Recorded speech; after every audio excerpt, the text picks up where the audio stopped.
Hi friends, Travis here. If you're new to the channel, I want to welcome you, and of course, if you've been here before, welcome back. In today's video, I'm going to talk about my likes, dislikes, and give some final thoughts on my, the MSC Divina cruise that was actually a few months ago now. It was back in October, but I'm finally getting around to reflecting on that. I've reviewed my notes, I've looked through all the vlog footage, and I finally come up with a handful of things to talk about in this video. So without any further delay, let's go ahead and move right on into it.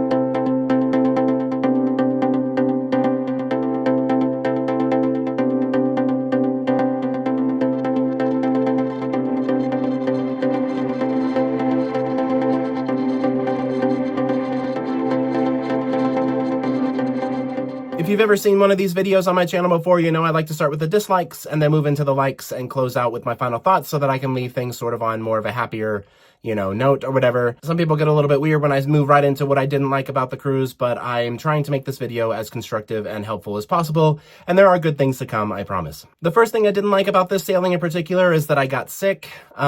If you haven't watched the vlog series, go back. I'm not sure which episode exactly it happens in, somewhere in the middle of the pack. I got sick and was put on quarantine for 2 days, and that caused me to miss 2 ports, and it was pretty rough overall. The experience was positive. They were very nice to me and everything, but I did miss out. I felt like on some, significant parts of the trip, so, that was a bummer. The second dislike, and this kind of surprised me because, usually the longer sailings, it's the opposite of this, but I felt like there was a really rowdy crowd on board for this sailing, and being at sea for that long with people who are a little bit more erratic made me kind of stressed a couple of times. There were a couple of situations that happened that I've never experienced on a cruise before, and I hope to never have to deal with again in the future.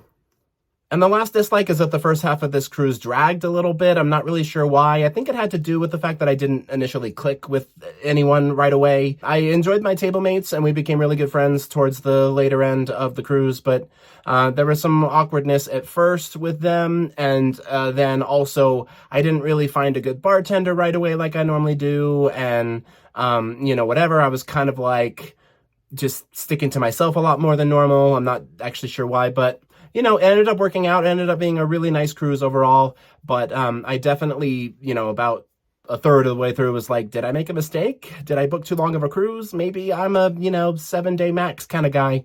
But it turns out that wasn't true. I just had to kind of like find a way to fit in, and I did, and it was great. All right, enough of the negative Nancy stuff. Let's talk about, what I did enjoy, because there were tons of things about this cruise that I loved.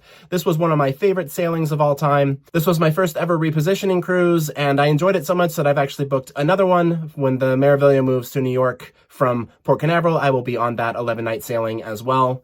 And I'm really looking forward to that. But yeah, and because it was a repositioning cruise, I feel like it was a really great itinerary. That's number one for me. I got to go to some ports that I've never been to before. I did miss a couple of ports because I got sick, like I mentioned, but I really enjoyed my time in Ocho Rios. I'd never been there before.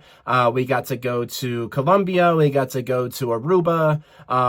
Where else? We were, obviously, some of the standard Bahama ports. We were at Ocean Key, etc. I think there were 6 ports in total, and I got to do 4 of them. So, yeah, I do feel like they could have spaced out the ports a little bit more. It was really hard to do so many back to back. But overall, this itinerary was fantastic. The one I forgot to mention was Panama. That was definitely the highlight of the trip for me. And I will go down to Panama again at the very, soonest I'm able to. But yeah, can recommend. If there's ever an itinerary that's similar to this one, go ahead and jump right on it if you can swing it. The second thing, and it's funny because MSC kind of gets a lot of, crap for this, but I actually thought that the food on board this trip was excellent. I'd been on the Divina in the past, and I never had an issue with the food, but I do feel like they elevated it for this sailing. There was a lot of variety, things I'd never seen before. The waitstaff was really attentive and got to know us really well because, of course, we were there for 12 nights and stuff. I even think the buffet was improved from the last time I sailed on Divina. There was a lot more variety, and I actually think that this was maybe the best buffet experience I've had on a cruise. Besides maybe my Celebrity Infinity sailing. But as far as MSC goes, this is some of the best food I've ever had. And yeah, definitely they deserve high praise for that on this sailing.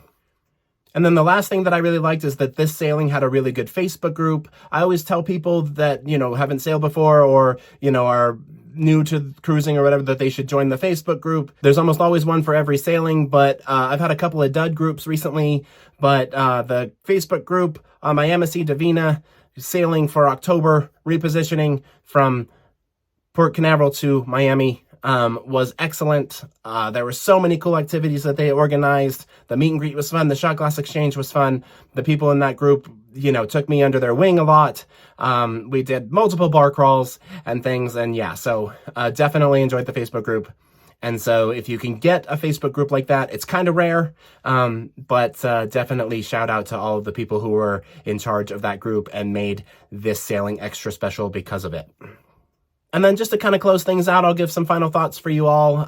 This was a very great sailing for me, like I've mentioned. At the time of that sailing, MSC Divina was the ship that I'd had the most number of nights on, with 20 nights. I just actually tied that with MSC Meraviglia on my most recent cruise.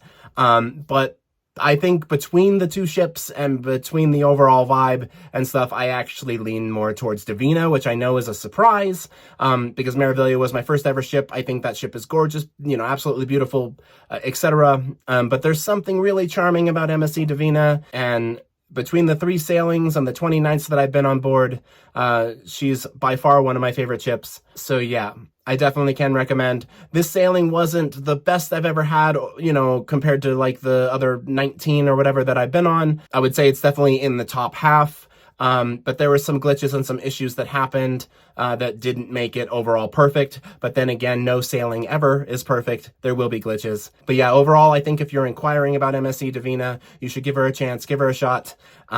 She's great, and I hope you'll love her as much as I do.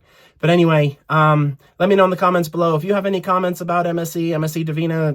If you were on this sailing with me, give me a shout. If you're looking at long sailing or whatever, coming up, you know, all those things, let's talk about it. But yeah, I want to thank you all so much for traveling with me. Be sure to like, comment, share, subscribe, all those fun things. We'll talk soon, and y'all have a good night.